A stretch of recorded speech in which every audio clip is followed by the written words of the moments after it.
Hello, welcome back to my channel. Antoinette here, and we're going to do my January reflections, journaling, wrap-ups and the decks that I use for the month. And for those who are still interested in seeing what's going on. Here are my two journals, so my main tarot journal and then my daily draw journal. So we'll start with the 2024 Moon Diary from the FlickeringCauldron.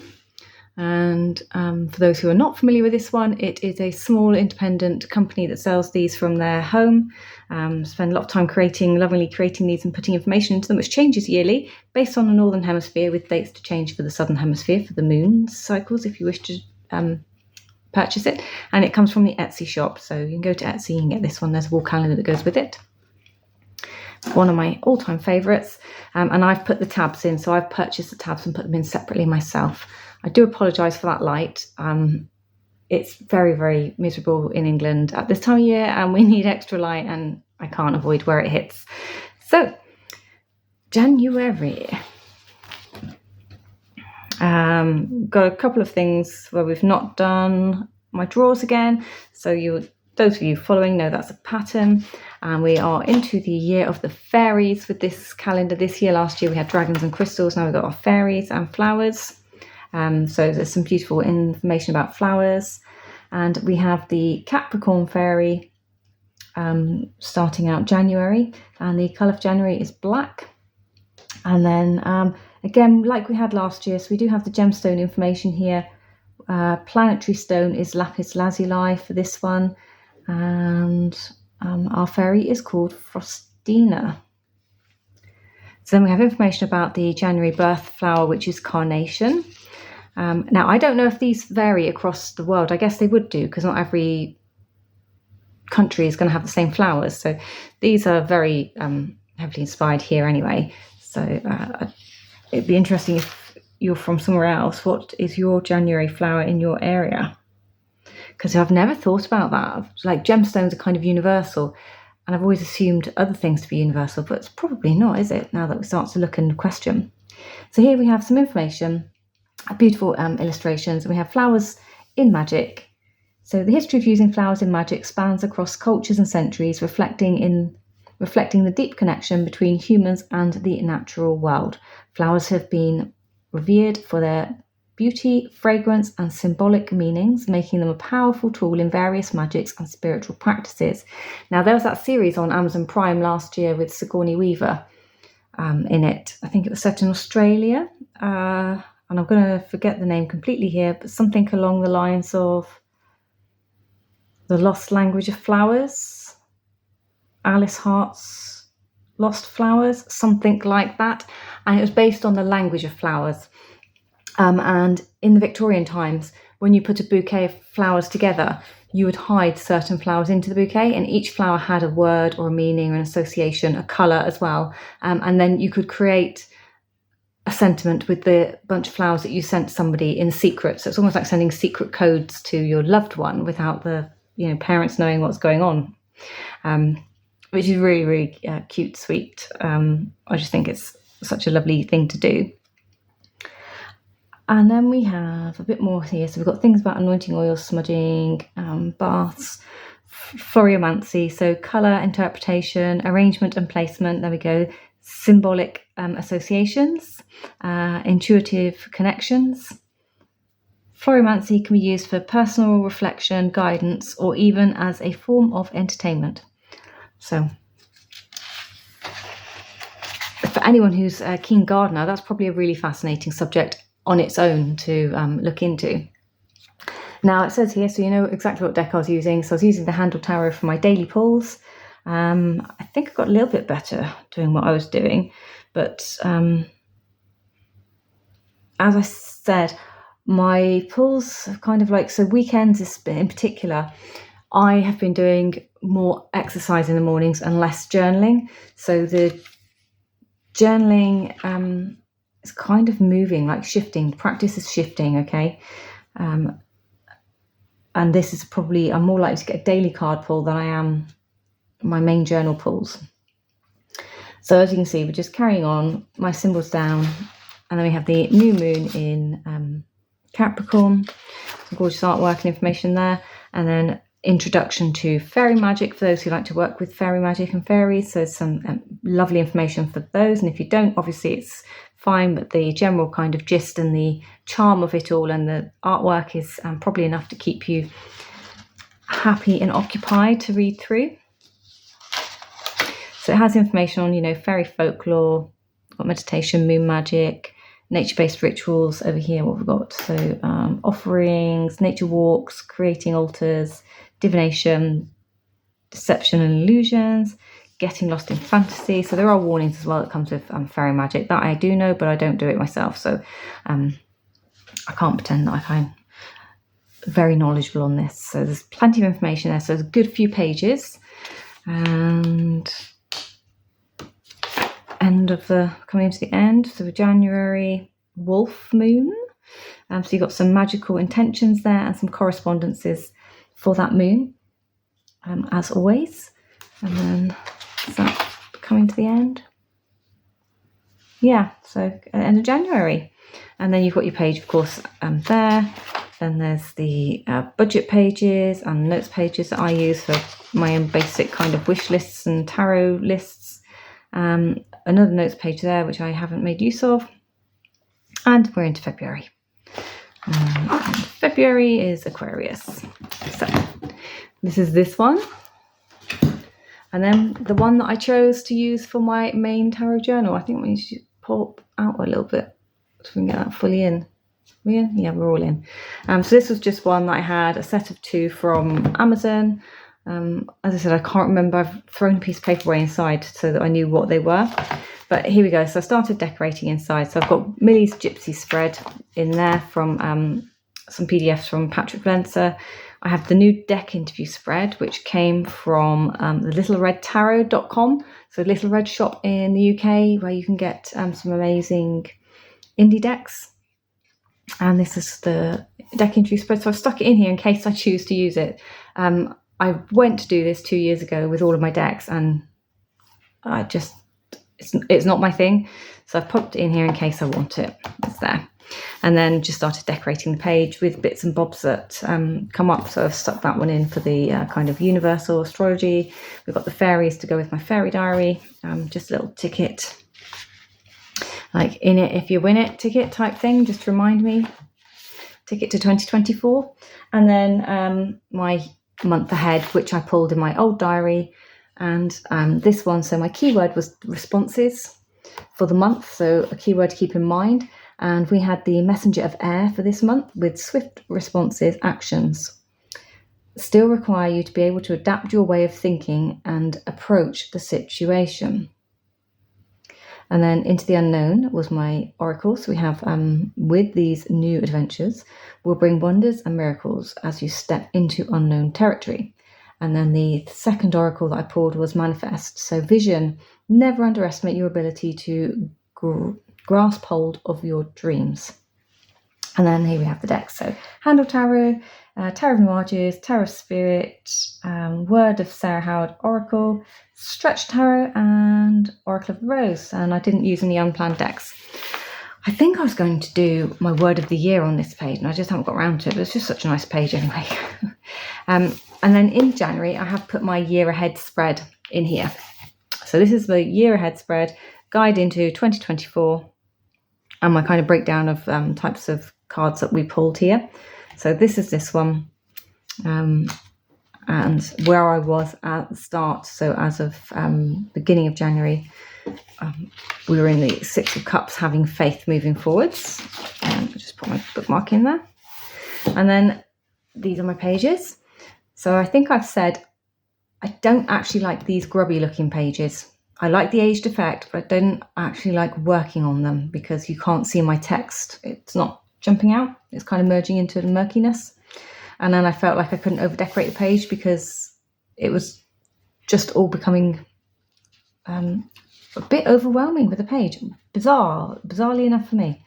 So my week ahead, we were doing energy at work, so the overall energy at work. Then we were doing the challenges I may face during that week, and then the advice for overcoming the challenges moving forwards with an oracle word of advice, and then my reflections. What did I miss? And what do I need to be mindful of moving forwards?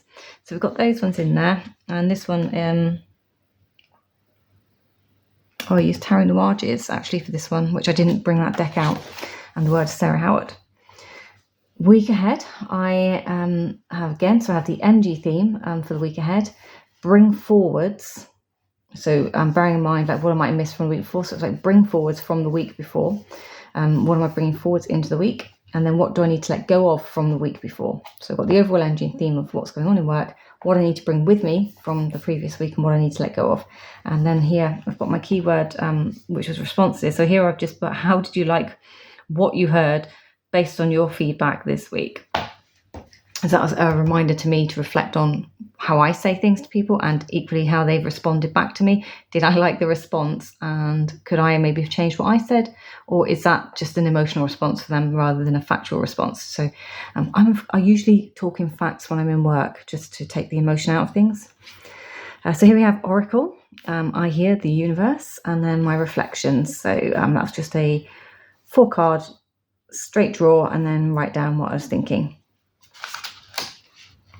And I have put some stickers, so we've got washi tape on here, and some stickers that I put onto the page, and then those bits are obviously already on the page.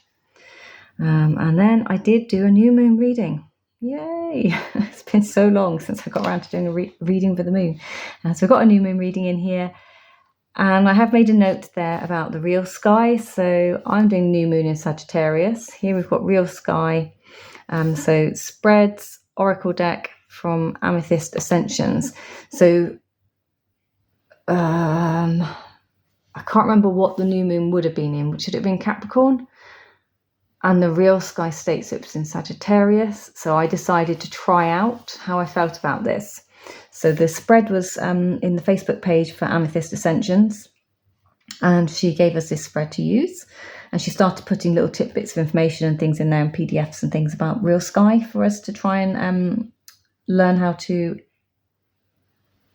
learn about it in our normal kind of daily lives, when so many of us are used to Western astrology. So it's actually a really weird concept for me. Even I can't get my head around it. But over time, I perhaps will be able to understand it better.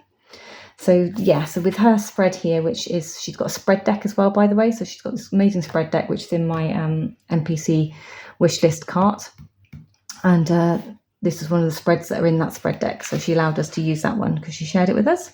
And I use the Stretch Tarot with Oracle of the Rose. And then I have the week ahead again. So there we have January. So it's just straightforward energy advice, behaviour to watch. Now I have been feeling a bit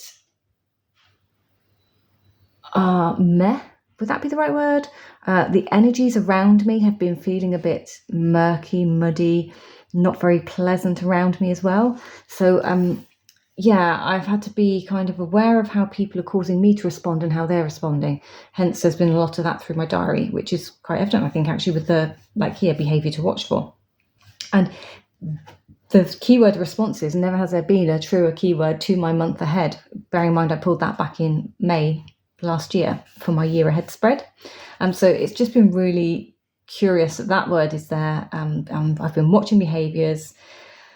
And here I've got, just take that pause and consider what you want to address, because there's been so much. The Oracle, and then I have my reflections of the week. So what important information did I miss? What should I utilise this information moving forward? Or how should I utilise this information that I've missed moving forwards? How do I take that? And then I think this is my last one. No, I've got one more after this, I think. So the week ahead, again, energy advice, awareness. Having awareness, and my responses here, I've put riddle me this, riddle me that. What type of a response was that? So yeah, that's taken partly from the Joker, and then just added my own little touche on the end for myself. Oracle suggestions, and then reflections of the week. So that was just 2 cards down, and then what were my feelings about what the cards are saying. And then my week ahead, so this was the last one. So this ended Friday. Yesterday, from Monday the 29th of January, so we've got the energy, the awareness of, and advice to deal with, and then responses. Are you proud of how you responded, both verbally and non-verbally, in difficult moments? So it was more of a prompt to a question, okay? Didn't fancy an oracle for this one. And then my reflections, that was just something that came to me during the week, so I popped that down as part of my reflection. So stand tall, but be more than you were yesterday. I really like that, actually. So I've popped that in here, and then I just dropped out a few cards, and I've kind of written down what I was thinking about these cards. So there's my reflection, an overall reflection. Oh, excuse me. So it was more about achieving broader bases of knowledge, remembering that this is actually a period of awareness and development rather than trying to be the leader and reflect on things. So the fear that we carry, which often carries things like cruelty, judgment, pain, so they cause us to sometimes hold anger, like little flashes of anger inside us. So when somebody pokes our bear, they see that, which then makes us appear like we're threatening to others, or we have a threatening behavior. So being aware of your threatening behaviors when you're feeling emotionally kind of warped yourself. So you need to be aware of that, keep that in check. And then stepping up to, kind of atone those old behaviors. So being aware of checking those behaviors, making sure you don't let them take over or cause that threatening. So you don't want to become the threat when you're the one feeling threatened. So fight flight mode, like be aware of your fight flight mode, and then leaving expectations behind, being open-minded to the process. This will in time allow you to move forwards. So there we are. That's January. February is started, and then I did some reflective things there of, just some points that I can remember. So I started this end of last year, late end of last year, and I think actually it's quite nice to look back on. So that gives me something to look back on rather than having like these dirty great journals of things to look back on every day or whatever. So it just, I've used up some annual leave, bought some lighting for the front room because it's taken, I think we're into year 3 now. It's not done. It's still a building site.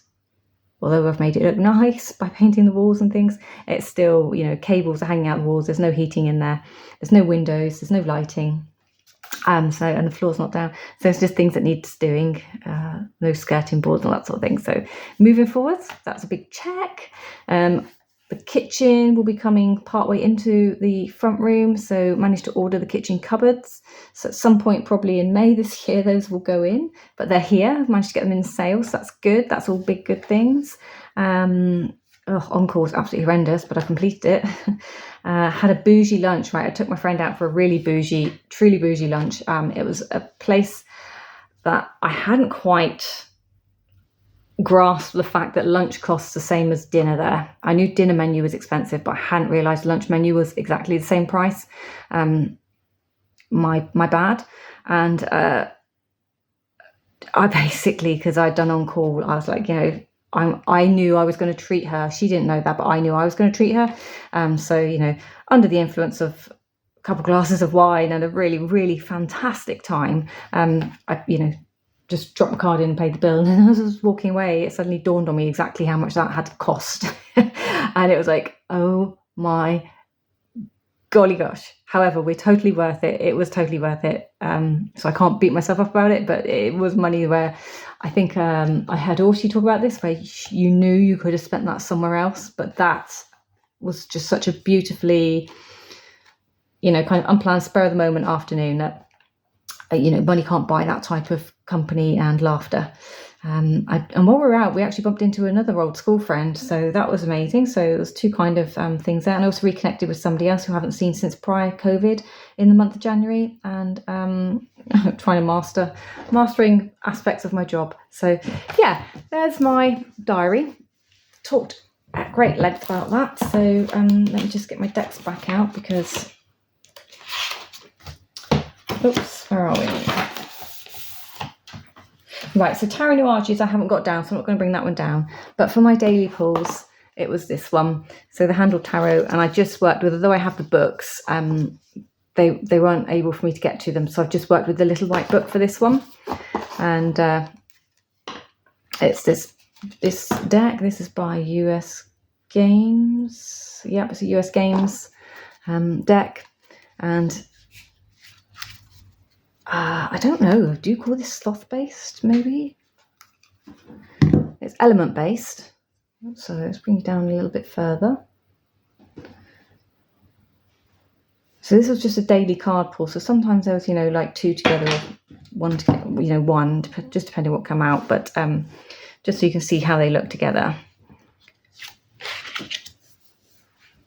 So we've got runes and we've got glyphs in these, and you've also got your astrological symbols as well where needed, and then you've got what do I call them, I Ching symbols in the minors. There you go. So you get keywords on these as well.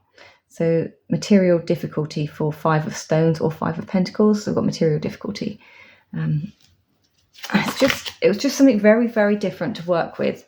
Now, I don't know if this is just because this is the energy I was feeling throughout the month or what, but it did seem to work quite well. I don't know that I'd call it pick me up. It definitely didn't pick me up. It didn't relieve any of my gloom and doom. But just as a working deck, it was actually quite nice to get down and work with it. Like, you know, rather than, oh, I need to study it. It's just, no, pull it out of the box and use it. Otherwise, it'll sit on the table forevermore. So that was the Haindl Tarot. Then in the kind of same vein, my weekly pulls, the rest of my weekly pulls was this one. So Tower of the Spirit. So a very similar kind of deck, heavy deck at that.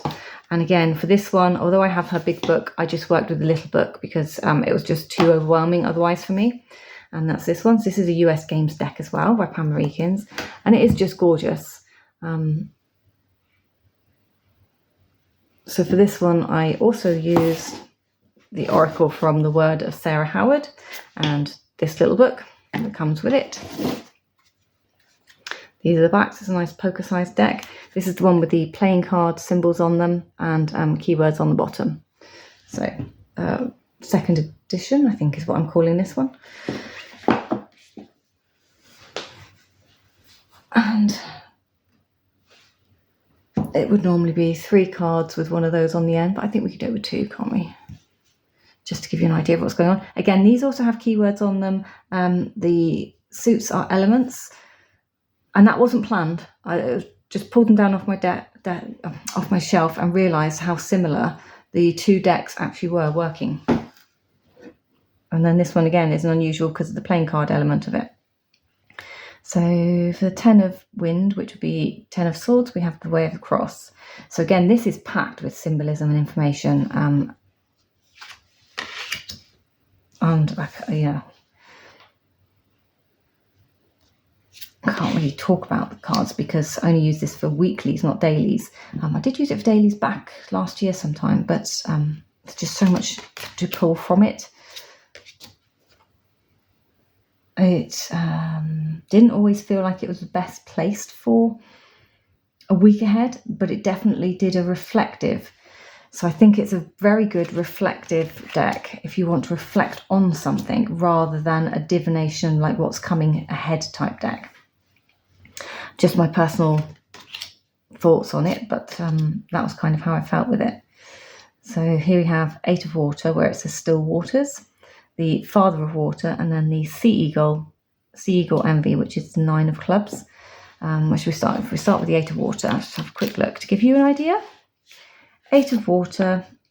So you are in a state of withdrawal. Retreat is necessary and good. Through withdrawing, all things will become clear. You will be protected as you withdraw. You will not lose anything important. Take a break and remember, still waters run deep. So we've got water. Then we've got the Father of Water, which is King of Water. He's telling you to listen to your conscience, trust your impulses, be guided by your instincts and intuition. You are a gentle and sensitive period. It is like falling in love all over again. Wonderful things may come of your endeavours. Have faith, maintain your self-confidence. And then we have the Sea Eagle Envy, so kind of that perspective view here. Now there's 2 kinds of meanings here that we can have. So we have the playing card meanings. So we can have the 9 of clubs, where it talks about stamina and power, and seagulls, albatrosses do have a lot of stamina and power in order to stay in the air for miles and flying for days on end. And then where's my, I'll just find my clubs section. And then we have an actual bit in here on the clubs. So 9 of clubs talks about admiration. So Sea Eagle Envy. What might you have been were you not so completely yourself? If you could choose to start again, where would you have your soul land?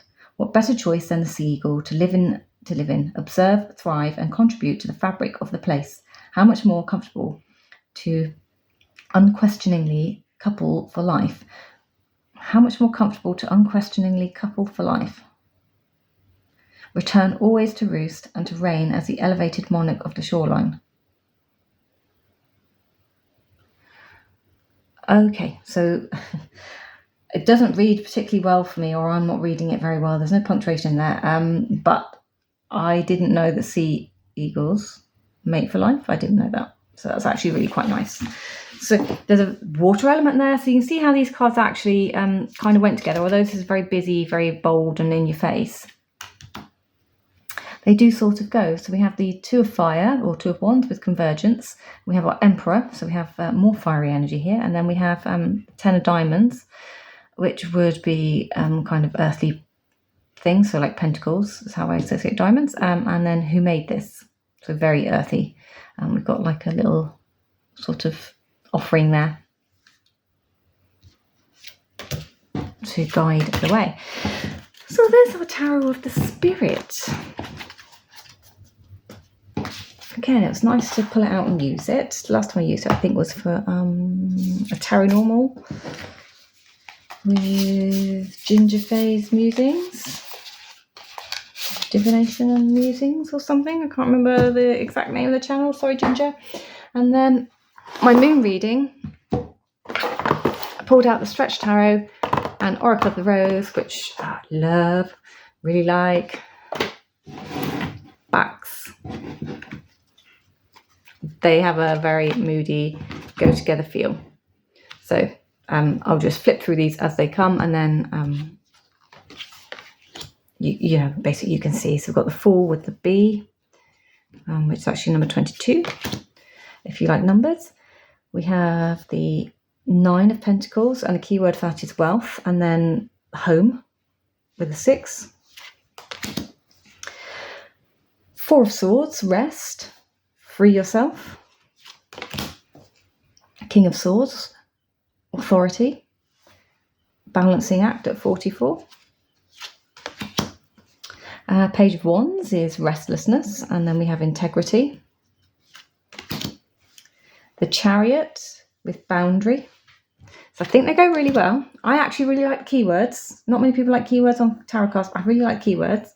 I like the overall aesthetic. Really like it. Not my bright, bold and wonderfuls as it normally is. So yeah, we have work on the Three of Pentacles with TikTok. Maternity with our Queen of Pentacles and decisions. The Hierophant with magic. So you see, this pairs magically together. The Four of Wands with completion, and then we have the End. It does a really interesting kind of take on things as well, I have to say. Just trying to get you out of that light, because I can see how annoying it is, but if I turn it off, you wouldn't even be able to see into the cards. So Page of Swords with readiness and faith. So yeah, I think that's probably enough of those ones as well. Did anything new come in? I can't remember off the top of my head, to be honest. I did do a walkthrough of a deck, but I can't remember if that arrived. The Brock Tarot, I can't remember if that arrived in January or if it arrived at the end of December. I honestly can't remember, because life's been a bit hectic. This was the card that I kept on my table for almost all of January. It is the Way of the Panda. It's just one that came from the Oneness Emporium, I think, in my a deck that I bought from them, where they give you like lots of cards from other decks to, you know, pique your interest. It's beautiful, beautiful card. And the deck, actually, this has me interested in the deck. So it's done what it's supposed to do. I haven't bought the deck yet, but I do think I might pick it up at some point. I understand it's now got spot gloss and green edges. Second edition that's out. I think this one is the second edition. It's got green edges, but I don't see spot gloss. I heard somebody talk about spot gloss on them. I'm not seeing any spot gloss, but this was kind of how I felt for the most part of January. It's been a very difficult month for me. We had my dog's. We've been told he's got a tumour on his spleen. and we rescued him, so there's lots of love and attention poured into him, so it's been quite difficult to deal with that knowledge, and also he's not particularly safe to operate on, so he's not able to have it taken off. So just that acceptance of life's cycle. So it's been a bit emotionally draining, I would say, because my dogs are my babies. Love them to pieces, and he's just such a big, gorgeous, squishy 10-stone mound of loveliness that it's quite a shock when you're told that for a dog that's only sort of 6 or 7 years old, that probably reached the end of their lifespan again. He'll be the 4th dog that we lose to a form of cancer, probably, and it doesn't get any easier. So there's my 8 of Cups. But I did buy some new jewellery. These are from the Beautiful Earth boutique, so I think they're stainless steel, or this one might be brass and gold plating. It's called aquamarine and lapis, but it's not. These are fake stones. But you buy a few pieces in the sale, so look out for the sale. Don't buy them at full price, people. It's not worth full price. But I've just been wearing it. Apparently they're waterproof. I haven't tested that out yet. And this one is an adjustable 18 karat gold plated. Again, just a little bit of bling, why not? And they're just supposed to be, so I should be able to get them wet and not panic about damaging the plating, but we shall see. So I just thought we'd get some gold in for this year. 2024 feels like a golden year. Anyway, thank you for listening to me. I wish you all much love and light and a happy February. Take care. I'll see you in the next one. Goodbye.